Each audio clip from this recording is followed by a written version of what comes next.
Hi everyone, welcome back to my YouTube channel. That is the BH Law Entrance Exam by your coach Bakul Hanspal. This is your coach Bakul Hanspal, and this very video we are going to start with nuclear power plants in India. तो nuclear power plants in India के बारे में आज हम पढ़ने वाले हैं. अगर आपने पार्ट 1 नहीं देखा है तो I would suggest I button पे जाके देख लीजिए. पार्ट 1 में I have explained about India's nuclear program. This video is going to be in Hindi. Okay, तो आराम से जो इंग्लिश और हिंदी वाले हैं समझिएगा, ठीक है. सो कोई दिक्कत नहीं आएगी, लैंग्वेज बैरियर नहीं होगा. एंड ऑफ कोर्स इस वीडियो को पहले जाके देख लीजिएगा, इंडियाज न्यूक्लियर प्रोग्राम, बिकॉज मैंने पूरी की पूरी जो 3 स्टेजेस होती हैं इंडिया की न्यूक्लियर प्रोग्राम की, उसको मैंने एक्सप्लेन करी है उसमें. क्योंकि आप एक बार 3 स्टेजेस को समझ लेंगे तो आपको फिर इंडिया के न्यूक्लियर प्लांट्स को समझने में कोई दिक्कत नहीं आएगी और आराम से याद भी हो जाएंगे, ठीक है. This video is again going to be UPSC oriented as well as CLAT oriented for all the law entrance exams and for all the social sciences oriented comparative exams. SSC में बैंकिंग, रेलवे, राइट, इन सब exams में हमारे कुछ static चीज़ें तो आती हैं. Static में न्यूक्लियर तो आता ही है, तो हम न्यूक्लियर वाली स्टैटिक चीज़ों को देखना चालू करेंगे. ऑफकोर्स जो हमारे ये वाले एग्जाम्स है एसएससी, बैंकिंग, क्लैट, उसमें इतना डिटेल में नहीं आता. यूपीएससी में तो काफ़ी ज़्यादा ही आता है for the obvious reasons. But आज हम देखने वाले हैं उसको होलिस्टिकली टॉपिक को. So let's get started. तो बेसिक्स के बारे में हम बात करते हैं, ठीक है. तो हमें पता है कि इंडिया का न्यूक्लियर प्रोग्राम है that was started under Homi Jehangir Bhabha. So he was this I would से pioneer of this and along with Nehru, दोनों ने यही शुरुआत करी थी कि हमें न्यूक्लियर प्रोग्राम बनाना है.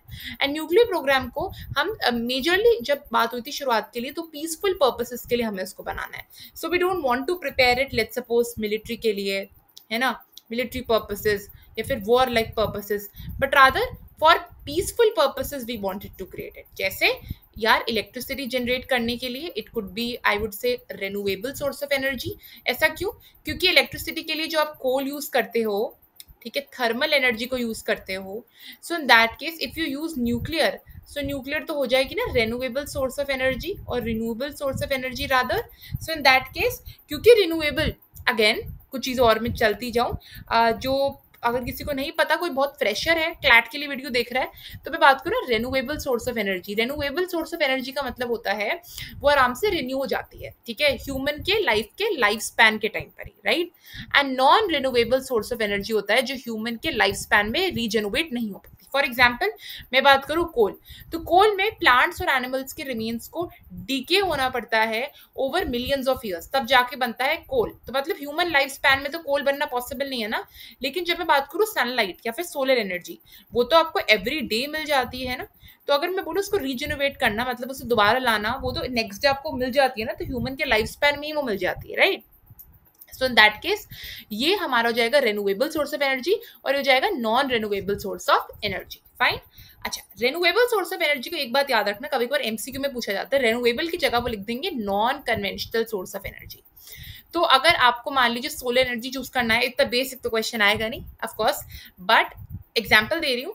तो अगर कोई ऐसा क्वेश्चन आए जहाँ पर वो पूछ रहे हैं कि ये पर्टिकुलर सोर्स ऑफ एनर्जी क्या है, रिन्यूएबल सोर्स ऑफ एनर्जी है या फिर non conventional source of energy है या फिर non renewable source of energy है या फिर बोथ ए एंड बी है, तो of course both A and B होगा, बिकॉज नॉन कन्वेंशनल रिन्यूएबल का एक ही मतलब है as well as non renewable and conventional source of energy का भी एक ही मतलब है. समझ में आया? आगे बढ़ते हैं. ये एक्ट का नाम याद रखिए, एटॉमिक एनर्जी एक्ट ऑफ 1962. इसके तहत हमारा जो इंडिया का न्यूक्लियर प्रोग्राम है that is governed. Nuclear program, atomic energy, both of them are the same. Okay, controlled by the department of atomic energy DAE under prime minister. ठीक है. अब DAE कब स्टैब्लिश हुई थी ये मेरे को कमेंट सेक्शन में जरूर बताइएगा, बिकॉज ये वाला जो पार्ट है ये मैंने आपका पिछली वीडियो में कवर कर दिया था. DAE कब स्टैब्लिश हुई थी, राइट. अच्छा, दूसरी बात है इट्स एग्जीक्यूटेड बाय. अब ये बहुत सारे ना आपके आई वुड से बॉडीज हैं, राइट, ऑटोनमस बॉडीज हैं जो सबको रेगुलेट करती हैं फिर कोऑर्डिनेट करती हैं, ठीक है. जैसे मैं बोलती हूँ ना, जैसे मैंने एक वीडियो में भी अपनी बात करी थी, यूनाइटेड नेशंस का एक ऑर्गन इकोसोक, United Nations Economic and Social Council, उस केस में जो सारी आपकी बॉडीज होती है ना, जैसे WHO हो गया, ILO हो गया, है ना, या फिर विमेन से रिलेटेड कोई ऑर्गेनाइजेशन हो गया, फिर यूनिसेफ हो गया या यूनेस्को हो गया, ये सब इसके साथ कोऑर्डिनेट करती हैं. द सेम वे जो हमारा डिपार्टमेंट ऑफ एटॉमिक एनर्जी सारी बॉडीज के साथ कोऑपरेट करती है, ठीक है. आगे बढ़ते हैं. तो यह हमारा है nuclear power corporation of India. तो ये पावर जनरेशन के लिए ये है, right. Majorly this is Bhabar atomic research centre, ये रिसर्च के लिए माना जाता है, रिसर्च है नाम में of course. This is uranium corporation of India which is established in Jharkhand. And uranium को माइन करना, यूरेनियम को लेकर आना ताकि आगे की एटॉमिक एनर्जी को प्रोड्यूस कर सके, ये इसका काम है. दूसरा है that is nuclear fuel complex, ये हैदराबाद में स्टैब्लिश है. This is majorly for producing fuel. ठीक है, आपका जो आपको मीडियम चाहिए होता है ना, जब आप रिएक्शन करवाओगे, जब आप थोरियम को यूरेनियम में डालोगे, फिर प्लूटोनियम डालोगे, you would need a base. तो वो फ्यूल के लिए दिस न्यूक्लियर फ्यूल कॉम्प्लेक्स है हैदराबाद में स्टैब्लिश. दूसरा है heavy water board, this for heavy water production. अगर आपको पता हो हमारे जो 3 स्टेज है न्यूक्लियर प्रोग्राम के, पहला है प्रेशराइज्ड हेवी वाटर रिएक्टर, दूसरा है फास्ट ब्रीडर रिएक्टर, एंड तीसरा है एडवांस्ड हैवी वाटर रिएक्टर. तो ये जो हैवी वाटर रिएक्टर, जब वाटर यूज करते हो तो ये हैवी वाटर बोर्ड इस चीज को देखता है. ठीक है, प्लस हमारा this is which is Indira Gandhi centre for atomic research. This is established in Kalpakkam. Then we have Hyderabad, Jharkhand, and BARC, remember, Mumbai. अब अगर आप क्लैट के लिए प्रेपरेशन कर रहे हो तो क्लैट के लिए आप इनको स्किप कर सकते हो at least. Just remember NPCIL power generation के लिए यूज होता है, एंड जो BARC है ये किधर स्टैब्लिश्ड है. ये तुमको क्लैट के लिए, लॉ एंट्रेंस एग्जाम के पर्पस के लिए इन चारों को समझने की कोई जरूरत नहीं है. रफ आइडिया पता हो यार, पैसेज आ गया, इस ऑर्गेनाइजेशन का नाम ले दिया, उस ऑर्गेनाइजेशन का नाम ले लिया, तुम्हें पता हो, ऐसा कुछ कंफ्यूज में ना आ जाओ, कंफ्यूजन में. बिकॉज अगर मान लो तुम्हें पैसेज आ गया, पैसेज में हैवी वाटर बोर्ड के बारे में बात करने लगे, अगर तुमने मेरी पिछली वाली वीडियो देखी तो तुम्हें पता होगा कि 3 स्टेजेस में हैवी वाटर रिएक्टर भी आता है, तो तुम्हें हैवी वाटर बोर्ड की भी जरूरत पड़ेगी. ठीक है, तो बस तुम इस चीजों को याद रख लेना. Again for UPSC, SSC, banking, railway, you need to remember all of these. ये 5-6 पॉइंट है, इसमें कुछ और है नहीं. अच्छा, अब क्या है, India has 2% of world's uranium and about 25% of thorium reserves. Monazite sands of Kerala, ये मोनोसाइट सैंड्स ऑफ केरला के अलावा उड़ीसा में भी है. ठीक है, ये आपके आंध्र प्रदेश में भी है, ये तुम्हें सैंड्स में ही मिलते हैं. ठीक है, but of course monazite sands of Kerala में बहुत ज्यादा अच्छी क्वांटिटी में मिलता है. India is not a part of NPT but has a civil nuclear deal 123 agreement with the USA, and India got an NSG waiver in 2008 enabling nuclear trade. ये मैंने क्या क्या बोल दिया. अब इन दोनों लाइन को तो मैं समझाऊंगी, बट अगेन तुमने अगर मेरी पहले वाली वीडियो देखी हो तो part 1 of India's nuclear program, right, एक ही वीडियो मैंने 10 मिनट में कवर करा के रखा है पूरा टॉपिक, तो तुम देखोगे कि हमेशा हमारा एम्फोसिस थोरियम पर ज्यादा रहता है, फिर हमारा एम्फोसिस यूरेनियम पर ज्यादा रहता है. अगर पढ़ाओ थोरियम हमारी खुद की क्वांटिटी है, आत्मनिर्भर भारत के कैंपेन के अंदर तुम देखोगे कि थोरियम इंडिया में प्रोड्यूस होता है. तो फिर अगर हमें मान लो कोई भी न्यूक्लियर प्रोग्राम से हम कर रहे हैं, हमें कुछ प्रोड्यूस करना है, तो अगेन अगर हम थोरियम को यूज करेंगे वो ज्यादा आई वुड से वाइबल रहेगा, क्योंकि हमारी इंडिया में प्रोड्यूस होता है. कितना भी निकाल लो पैसे भी नहीं लगेंगे. यूरेनियम में दिक्कत होगी बिकॉज यूरेनियम इम्पोर्ट करते हैं, यूरेनियम की क्वांटिटी इतना इंडिया में नहीं है. प्लस हमने एक और भी बात करी थी कि कैसे fertile fuel and fissile fuel के बारे में हमने बात करी थी. ठीक है, fissile fuel is uranium and fertile fuel is again thorium, and दोनों का इंपॉर्टेंस क्या है ये भी हमने समझा था. आगे समझते हैं इसके बारे में. India is not a part of NPT but has a civil nuclear deal 123 agreement with the USA and NSG waiver क्या है. आइए, तो पहले अगर हम बात करते हैं ना आपका नॉन प्लोरिफिलेशन ट्रीटी.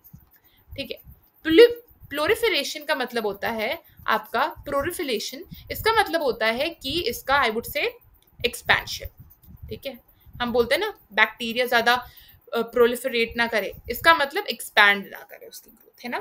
इस ट्रीटी का मकसद यही था कि दुनिया में सिर्फ P5 नेशंस जो आपके परमानेंट मेंबर्स है UN सिक्योरिटी काउंसिल के, सिर्फ उनके पास आपके न्यूक्लियर वेपन्स रहेंगे. ठीक है, बाकी सब या फिर न्यूक्लियर टेक्नोलॉजी रहेगी, और बाकी सब कंट्रीज को सरेंडर करना पड़ेगा, अपने पास न्यूक्लियर नहीं रखेंगे वो. क्यों? एक पीसफुल वर्ल्ड को स्टैब्लिश करने के लिए. अब लगी रही है ना ट्रीटी कितनी डिस्क्रिमिनेटरी है. क्यों? क्योंकि सिर्फ 5 लोग रख रहे हैं. डिस्क्रिमिनेटरी इसलिए कि 5 लोग रख रहे हैं, बाकी पूरी 195 कंट्रीज हैं, और बाकी की अप्रोक्सीमेटली 190 कंट्रीज के पास अगर न्यूक्लियर नहीं रहेगा तो इसका मतलब क्या होगा, कभी ना कभी ये 5 देश अपनी मोनोपोली स्टैब्लिश कर लेंगे वर्ल्ड में. हो सकता है यार, जरूरी थोड़ा ना आज वो पीस की कैंपेन पर बोल रहे हैं, कभी वो पीस हट जाए और न्यूक्लियर वॉर पर वो तराए, या फिर इन नेशंस को जो इतने डेवलप्ड नहीं होंगे और जो सरेंडर कर देंगे आपके NPT को, ये कभी एक्वायर करने की कोशिश कर लें इनको, है ना. तो उन चीजों को देखने के लिए, मतलब ऑफ कोर्स देखते हुए, इंडिया ने NPT ट्रीटी को साइन नहीं करा. अब देखिए, साइन करने का क्या मतलब होता है और रैटिफाई करने का क्या मतलब होता है. दोनों चीजें आर वेरी सेपरेट. अगेन मैं आई बटन पे डाल दूंगी। हम इंटरनेशनल लॉ की मैंने वीडियोस बना रखी हैं, उसमें एक टॉपिक मैंने समझा रखा है कि सिग्नेचर, रैटिफिकेशन समझा रखा है। तो अगर आप उसको समझ लेंगे तो आपको दिक्कत नहीं आएगी, राइट। अब फाइनली मैं थोड़ा सा टैंजेंट से चली जाती हूँ, बट अगेन हम इसको समझते हैं। तो इतनी डिस्क्रिमिनेटरी होते हुए इंडिया इस ट्रीटी को साइन नहीं कर, राइट। इंडिया के अलावा और भी कंट्रीज से, जैसे इजराइल, जैसे नॉर्थ कोरिया ने करी थी साइन, बट वो विड्रॉ कर गया था इस ट्रीटी से। पाकिस्तान, सूडान, साउथ सूडान, इन कंट्रीज ने भी साइन नहीं करके रखा हुआ एनपीटी को। समझ में आया? अलॉन्ग विद इंडिया बस इतनी ही कंट्रीज है और कोई नहीं है। फिर आता है आपके पास 1, 2, 3 अग्रीमेंट। क्या है? देखिए 1, 2, 3 अग्रीमेंट हमने यूएस के साथ साइन करा था, which is US India civil nuclear agreement. ये हुआ था 2008 में sign. Remember this is very very important for CLAT aspirants also, it's very very important. ठीक है, अब देखो, अब ये सिविल न्यूक्लियर ट्रेड अलाउ करेगा इंडिया और यूएस के बीच में। अब India agree to separate civilian and military nuclear facilities and place civil nuclear under IAEA safeguards. ठीक है, I just remove it. Fine. And this was a major step despite India not being an NPT signatory. अब देखो समझने की कोशिश करो। हमने बोला, नेहरू जी ने क्या बोला था कि हम सिविलियन पर्पसेस के लिए यूज करेंगे, ना कि मिलिट्री पर्पसेस के लिए यूज करेंगे ट्रीटी को। बट ट्रीटी को नहीं, बट न्यूक्लियर पावर को। सिविलियन मतलब इलेक्ट्रिसिटी जनरेट करना, पीसफुल चीजों के लिए। यार हाइड्रो पावर है, इलेक्ट्रिसिटी देनी है, उन चीजों के लिए आप उसको जनरेट कर रहे हो न्यूक्लियर को, है ना। मिलिट्री मतलब कंट्रीज को अटैक करने के लिए, loss of life and property के लिए। तो यहाँ पर इंडिया यूएस के बीच में यही बात हुई कि यार हम तुम्हें सिविलियन पर्पसेस के लिए हम न्यूक्लियर का ट्रेड करेंगे। मतलब अगर कभी इंडिया को कोई सिविलियन पर्पस के लिए न्यूक्लियर चाहिए हुआ तो वो यूएस से मांग सकता है अंडर दिस 1, 2, 3 अग्रीमेंट जो साइन करा गया था। तो सिविलियन पर्पसेस के लिए हो सकता है, इसलिए यहाँ पर डीमार्केट करके लिखा हुआ है। सिविलियन और मिलिट्री पर्पस में फर्क है। एंड IAEA स्टैंडर्ड मतलब इंटरनेशनल एटॉमिक एनर्जी एजेंसी। ये एटम्स फॉर पीस वाला कैंपेन चलाती है। इसके कैंपेन का नाम याद रखना, very very important, atoms for piece. इस कैंपेन में यही बोला गया था कि जो हम एटॉमिक एनर्जी को यूज करेंगे हम पीसफुल पर्पसेस के लिए यूज करेंगे, एटम्स फॉर पीस में। ठीक है, और हम इसको वॉर के लिए यूज नहीं करेंगे। तो अभी जैसे हमारा ईरान इसराइल का चल रहा है और ये बात चल रही है कि जो आपके न्यूक्लियर प्लांट्स हैं, बताना न्यूक्लियर प्लांट्स, नतंज, ठीक है, फोर्दो एंड इस्फहान। तो ये जो 3 आपके हैं ना, यहाँ पर थोड़ी सी न्यूक्लियर चीजें लीक हुई हैं, न्यूक्लियर मटेरियल्स, और IAEA को पता चला है कि ये लीक हुई है। ठीक है, इसलिए आपको क्या कि मैंने जब आपके साथ जेसी पोआ को डिस्कस करा था, जेसी पोआ में हमने बोला था कि 3.67% वाले न्यूक्लियर एनरिचमेंट की लिमिट रहेगी ईरान के पास, प्लस वो अपनी न्यूक्लियर फैसिलिटीज को ओपन रखेगा IAEA के पास भी, मतलब इंटरनेशनल एटॉमिक एनर्जी एजेंसी। इसके हेड इसका जो आई वुड से चेयरपर्सन है, remember his name, that is Rafael Grossi. Remember again, very very important for CLAT also, क्योंकि न्यूज में चल रहा है टॉपिक। तो वो आकर बार बार इंस्पेक्शन करेंगे कि लोगों को हार्म तो नहीं हो रहा न्यूक्लियर से। ठीक है, तो इन्होंने बोला कि IAEA बार बार इसको देखती रहेगी, ऑब्जर्व करती रहेगी इस बॉडी को, सिविलियन पर्पसेस के लिए यूज करेंगे, which is different from military purposes. ठीक है, आगे बढ़ते हैं। अब NSD वेवर मिला, मतलब न्यूक्लियर सप्लायर्स ग्रुप, ये अलग ऑर्गेनाइजेशन है, इंडिया इसका पार्ट नहीं है। सोचो इंडिया इसका पार्ट नहीं है, फिर भी उसको वेवर मिल गया 2008 में। अब ऐसा क्यों? न्यूक्लियर सप्लायर्स ग्रुप 48 मेंबर्स का ग्रुप है जो कंट्रोल करते हैं न्यूक्लियर एक्सपोर्ट्स को। ठीक है, तुम्हारी जो ट्रीटीज है ना, nuclear proliferation treaty, non proliferation treaty, फिर तुम्हारे एक और है which is comprehensive test ban treaty, फिर एक और है आपका न्यूक्लियर सप्लायर्स ग्रुप, फिर आपका आता है एक वैसेनार अग्रीमेंट, एक आता है आपके पास ऑस्ट्रेलिया सप्लायर्स ग्रुप। ये मेजरली आपका बायोलॉजिकल वेपन से डील करते हैं। ये जो सारे ग्रुप्स हैं ना, राइट, ये आपका मेजरली उससे डील करते हैं कि nuclear power, chemical weapons, biological weapons, इन सबसे लोगों का हार्म ना हो, तो ये बॉडीज उनको रेगुलेट करती हैं। अब NSD का काम यही था कि हम रेगुलेट करेंगे न्यूक्लियर एक्सपोर्ट्स। कोई न्यूक्लियर एक कंट्री से दूसरी कंट्री में जा रहा है, कितना जा रहा है, क्यों जा रहा है, कई लोग को हार्म तो नहीं होगा, this body is going to regulate that. अब यहाँ पर क्या हुआ, इंडिया को इतनी प्रिविलेज मिली कि वो न्यूक्लियर ट्रेड कर सके NSD नेशंस के साथ। ठीक है, एनएसटी नेशंस के साथ ट्रेड कर सके डिस्पाइट नॉट साइनिंग एनपीटी।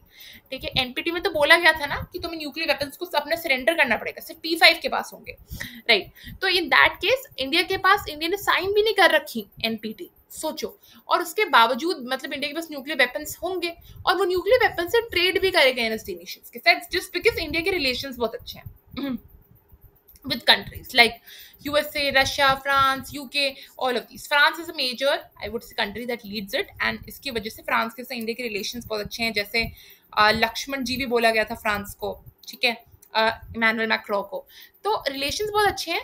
तो इन दैट केस आप देखोगे कि इंडिया ने ना ही एनपीटी को साइन करा और फिर भी इंडिया को प्रिविलेज मिल रहा है कि वो न्यूक्लियर चीजों के साथ एक्सपोर्ट और इंपोर्ट का गेम खेले, मतलब ट्रेड करे। और इनफैक्ट पाकिस्तान वगैरह को तो नहीं मिला ना। अब मैंने जब बोला था NPT Pakistan, Israel, north Korea ने साइन नहीं करी, तो उनको थोड़ा ना वेवर मिला एनएसडी का, है ना। तो देखो एनएसडी का वेवर मिला क्योंकि एनएसडी के ना एक क्लॉज ऑलरेडी मेंशन्ड है एनएसडी वाले ग्रुप में। एनएसडी ग्रुप में ये वाला क्लॉज मेंशन्ड है, एक क्लॉज है, अगर आप पढ़ोगे कि अगर आपने एनपीटी को रेटिफाई करके रखा हुआ है ऑलरेडी, तब फिर भी चांसेस है कि आप एनएसडी के साथ एक्सपोर्ट इंपोर्ट कर सकते हो, right. This is the clause कि अगर एनएसडी का आपको पार्ट बनना है, सोचो, तो आपको एनपीटी ऑलरेडी साइन करके रखनी पड़ेगी, है ना। बट इंडिया ने क्या करा, इंडिया ने एनपीटी भी साइन नहीं करी और फिर भी एनएसडी का पार्ट है। Against the clause India has got a waiver from NSG, ठीक है। New nuclear transfer to states not party to NPT unless exceptional waiver is granted, point discuss कर लिया। और recipient facilities must be under IAEA safeguards, international atomic energy agency वाले safeguards discuss कर लिया, fine.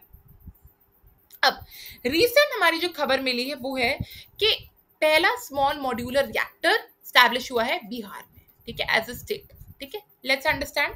और small modular reactor ASMR का क्या आई would से सिग्निफिकेंस है इस पूरे वर्ल्ड में, लेट्स अंडरस्टैंड। देखिए एसएमआर का मतलब क्या होता है, let's see first of all. तो यहाँ पर है, this is what is an SMR.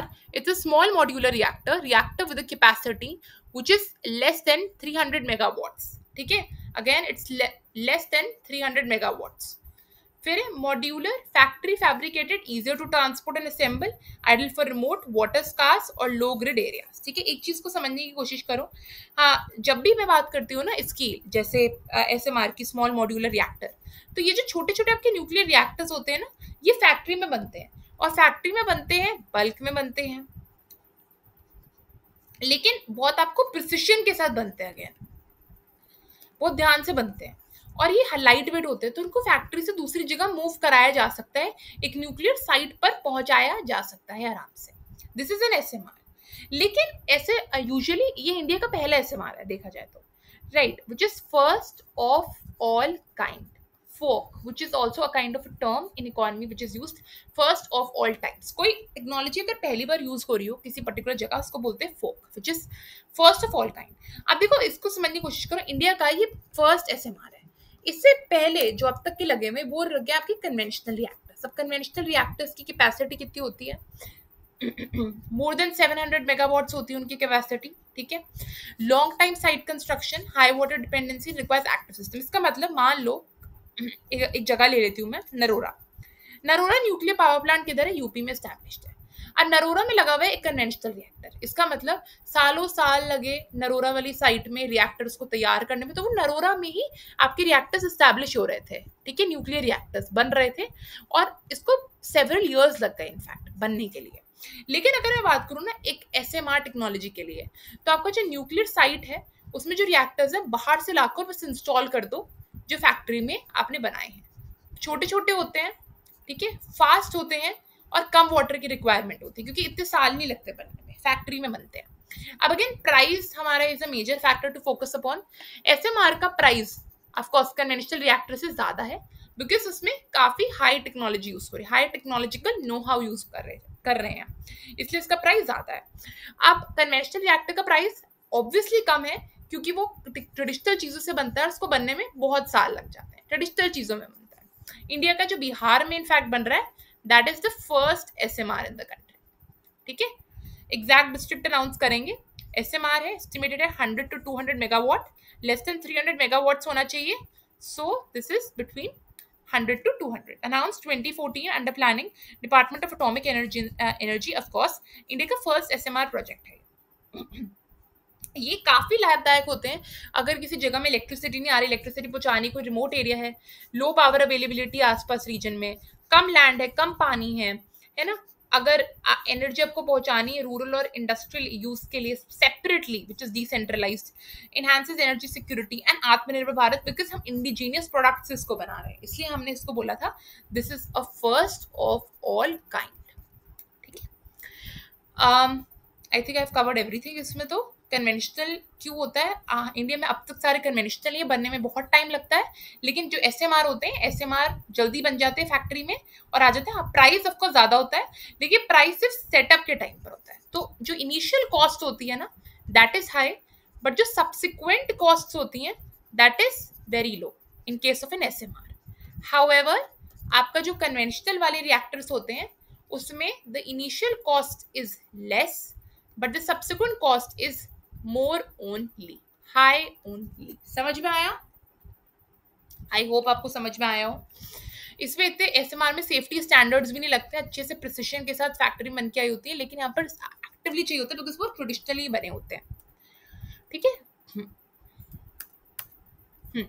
अब आगे हम समझते हैं कुछ चीजें। हमने ऑलरेडी, अगर आपने मेरी पहली फर्स्ट वाली वीडियो देखी हो, इंडिया का 3 स्टेज न्यूक्लियर प्रोग्राम है ना? अब उस न्यूक्लियर प्रोग्राम में हमारा जो पहला वाला पार्ट है that is pressurised heavy water reactor, दूसरा फास्ट ब्रीडर रिएक्टर, एंड तीसरा आता है एडवांस्ड हैवी वाटर रिएक्टर। ठीक है, दीज 3 स्टेजेस। अब मैं आपको ना इंडिया के सारे nuclear power plants and reactors को दिखाने वाली हूँ, एक्सप्लेन भी करूंगी difference between a power plant as well as a reactor. And अब जो मैं आपको पूरा टेबल दिखाऊंगी ना उसमें पहले ये देख लो, ये आपको दिखेंगे चीजें। PHWR जिस pressurize heavy water reactor, indigenous first stage. दूसरा है boiling water reactor, older only at Tarapur. Remember this is for an exam only, CLAT वाले can skip this, but again एक बॉइलिंग वाटर रिएक्टर किधर स्टैब्लिश है, this is again water का ही, it's somewhere it lies between first and second only, it is established at Tarapur is in Maharashtra. ठीक है, दूसरा आता है आपका Russian water energetic reactor light water, and last one European pressurized reactor proposed for Jaitapur. ठीक है, जैतापुर में बना नहीं है, बन रहा है। ठीक है, so this is these terms you going to find, ये कंट्रीज के कोलैबोरेशन के साथ हमने बनाए थे ये, बट हमने इंडिजीनियस ही, ये जो हमारा 3 स्टेज वाला है this is indigenous only. However uranium की दिक्कत जब पड़ती है वो हम बाहर से मंगवाते हैं। अच्छा, आप देखिए हमारे पास 22 रिएक्टर्स है जो ऑपरेशनल है। Remember this for CLAT also, for other law entrance also, and for UPSC also, and for other social sciences also. 10 reactors हैं अंडर कंस्ट्रक्शन, अभी बन रहे हैं।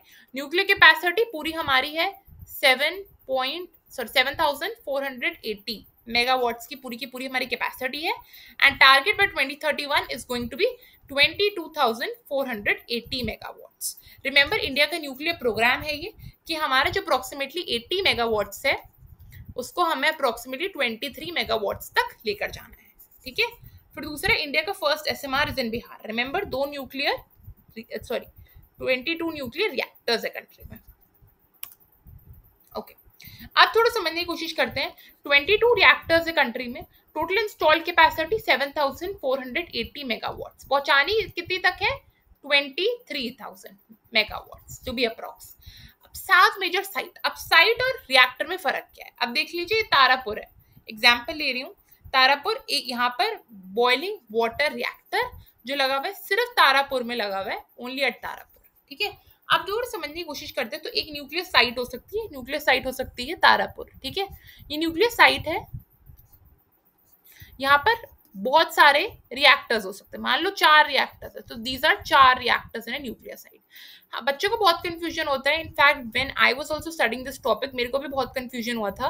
कोई टीचर इन चीज़ों को बताता कभी भी नहीं है, और ये धुआं निकल रहा है। ठीक है, ठीक है, कोई टीचर इन चीज़ों को बताता है नहीं sadly, but again nuclear site में बच्चों को होता है कंफ्यूजन, नो डाउट, इसमें कोई शर्माने वाली बात नहीं है। साइट वर्सेस अ रिएक्टर, रिएक्टर्स अनगिनत हो सकते हैं एक साइट पर, साइट एक जगह होगी जहां पर न्यूक्लियर रिएक्टर्स लगे होंगे, इसलिए हम बोलते हैं 22 nuclear reactors and 7 nuclear power stations या फिर पावर स्टेशंस और मेन साइट्स।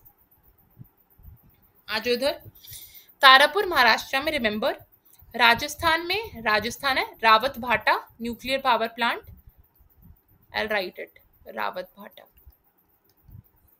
तमिलनाडु में Kalpakkam, Narora Uttar Pradesh, काकरापरा Gujarat, काइगा is in Karnataka, and Kundankulam, this particular thing is in Tamil Nadu.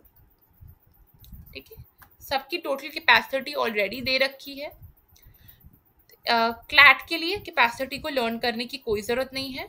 CLAT के लिए अगर तुम देख रहे हो for law entrance exams, so just remember 7,480 to 22,480, ये रिमेंबर कर लो for CLAT.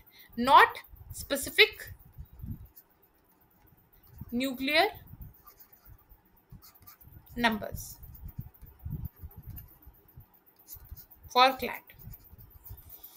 For UPSC and all learn करना थोड़ा अनिवार्य है, but again you can skip all these capacities for nuclear power plants and all. Remember the highest and the lowest though. 440 which is Kalpakkam and Narora, right? Highest one is going to be Kundankulam, वो तो है ही. अब map पर देखना थोड़ा सा again बहुत ज़्यादा इंपॉर्टेंट हो जाता है. This is a map which I have picked from NCERT only. Every map I picked from NCERT. This is from class 10th, chapter minerals. वहाँ पर भी and energy resources काफ़ी चीज़ें होती हैं NCERT टेक्स्ट बुक्स में. मैप्स वगैरह देख लेनी चाहिए. अगेन एग्जाम में बनाने हो तो it would be good. Narora is in UP, Rawat भाटा राजस्थान, ठीक है, ककरापरा Gujarat, Tarapur Maharashtra, काइगा Karnataka, Kalpakkam Tamil Nadu. That's it. 1, 2, 3, 4, 5, 6. Which was the seventh one though? 1, 2, 3, 4, 5, 6. I guess एक मैप पे मार्क नहीं है. Let's see which one. Kalpakkam 2 है ना तमिलनाडु में. Kudankulam is a new one जो लार्जेस्ट भी है, तो that is the reason Kudankulam है नहीं marked. But remember Kudankulam as well. अच्छा, अब देखते हैं under construction 10 reactor under construction upcoming. वो 8,000 मेगावाट्स को प्रोड्यूस करेंगे. ठीक है, कुंदनक्यूलम में ही ये बन रहे हैं. 3 to 6, Rajasthan 7 and 8, Gorakhpur 1 and 2 and Kaiga 5 and 6. ये आपके रिएक्टर्स के नाम है. ऑलरेडी जो उधर रिएक्टर्स लगे हुए थे तो वहां पर उसका ही एक एक्सटेंशन है मान लो. ठीक है, जैसे काइगा में ऑलरेडी 4 रिएक्टर्स थे तो इधर काइगा में अब और 2 लग रहे units 5 and 6, 5th and 6th one. ठीक है, इसकी कैपेसिटी देख लीजिए आप. ये इधर रिएक्टर्स हैं, नंबर ऑफ यूनिट्स मतलब रिएक्टर्स. इधर भी ये सर रिएक्टर नेम है. तारापुर एक साइट है, 4 रिएक्टर्स है. राजस्थान एक साइट है, 6 रिएक्टर्स है. इसलिए 6 रिएक्टर्स के बाद लिखा हुआ है 7th and 8th reactor. Remember the things, ये 4 जो अभी लग रहे हैं. ठीक है, अदर रिएक्टर्स इन पाइपलाइन जो अप्रूव्ड, ये तो भाई कंस्ट्रक्शन में है. These are under construction. But जो अभी तक बनने भी चालू नहीं हुए, बस पेपर पे लिख दिया कि होंगे चालू बनना, वो है आपके चुटका विच इज इन मध्य प्रदेश. इसके 2 reactors 2 units, right. Mahi Banswara which is in Rajasthan 4 reactors इसके. प्रेशराइज्ड हेवी वाटर रिएक्टर देख लो. फिर दूसरा आपका होता है यूरोपियन पावर रिएक्टर. 6 रिएक्टर्स लगेंगे जैतापुर महाराष्ट्र में, फ्रांस. ठीक है, फ्रांस प्रपोज. ठीक है, European France propose. Kovvada which is in Andhra Pradesh. यह आता है Westinghouse which is proposed. ठीक है भाई, अगेन हमारा जो कोलैबोरेशन है फॉरेन कंट्रीज के साथ है कुछ जगहों पर. Haripur which is in West Bengal, this is with proposed Russia. Remember. अब इंडिया का न्यूक्लियर देख लेते हैं प्रोग्राम क्या है. I would say campaign CLAT के लिए बहुत इंपॉर्टेंट है. 8 मेगावाट टू 22,480 मेगावाट्स का. ठीक है, बाय 2031 to 32. ठीक है, 8 gigawatts. I am so sorry, this is gigawatts. Otherwise ये 8,000 मेगावाट्स होता, बट इसको डायरेक्टली करके हमने 8 गीगावाट्स कर दिया. ठीक है, 220 approximately it's 23,000 gigawatts. 23 gigawatt sorry. 1 gigawatt is equal to 1,000 megawatts. Remember this. कभी कभार एमसीक्यूज में वो पूछ के दे देंगे तुमको, जैसे फॉर एग्जाम्पल ऐसा तुम्हें ऑप्शन बना के दे देंगे गीगावाट्स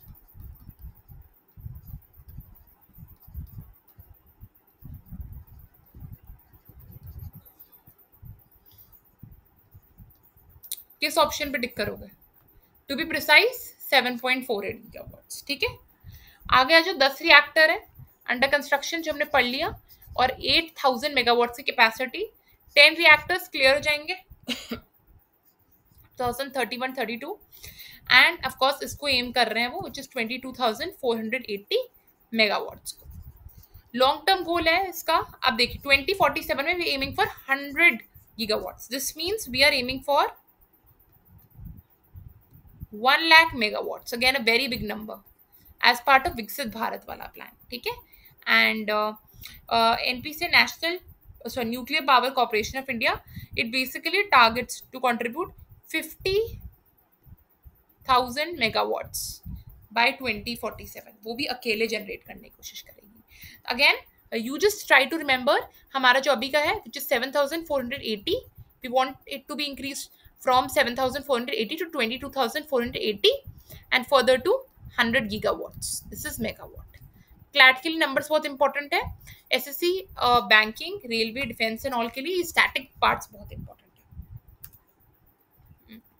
सो मेरे को नहीं पता चला कि इनफैक्ट कितनी जल्दी खत्म हो गया, but anyway this is finally over.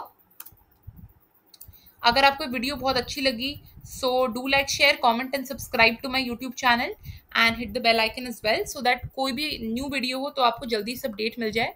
ठीक है, अब मैंने बहुत सारी चीज़ें अपने चैनल पर ऑलरेडी पढ़ाई हुई हैं, जैसे लीगल रीजनिंग मैंने पढ़ाई हुई है काफ़ी topics, torts contracts and all. ठीक है, कॉन्स्टिट्यूशनल लॉ एज वेल। ठीक है, मैंने न्यूज़पेपर कैसे पढ़ना है for law entrance exams for UPSC and all वो भी समझा रखा है। क्लैट लॉ एंट्रेंस एग्जाम्स का पैटर्न क्या है ये भी एक्सप्लेन करके रखा हुआ है। अब मैं वीडियो लाऊंगी जहां पर मैं यूपीएससी बैंकिंग एग्जाम कौन से हैं, जुडिशरी वाले एग्जाम्स कौन से हैं, ठीक है, रेलवे वाले एग्जाम कौन से हैं, डिफेंस वाले एग्जाम्स कौन से हैं, है ना, एसएससी क्या है, इन सब चीज़ों पर मैं एक सेपरेट वीडियोस लाऊंगी जहां पर मैं इनके एग्जाम पैटर्न्स को एक्सप्लेन करूंगी। ठीक है, और ऑलरेडी मैं अपने चैनल पे जीके एंड करंट अफेयर्स पढ़ाती ही हूँ for people preparing for all these comparative exams, GK भी और करंट अफेयर्स भी। मैंने इनफैक्ट एनालिटिकल रीजनिंग भी पढ़ाती हूँ। अभी जो मैंने पहले टॉपिक से डील करा है वो कैलेंडर्स है, बहुत इंपॉर्टेंट है, और दूसरा मैं इंग्लिश भी पढ़ाती हूँ, अगेन कंपेरेटिव एग्जाम ओरिएंटेड, जो मैंने वीडियो एक डाल रखी है अब एक पोएटिक डिवाइसेस वाली, इसको देख लीजिए, हर एग्जाम के लिए तो रेलिवेंट है। और yes, also apart from that there are some very more other topics as well, so do check my, I would say, videos, do check out my channel, and yeah, for now do like, share, comment, and stay tuned for more videos.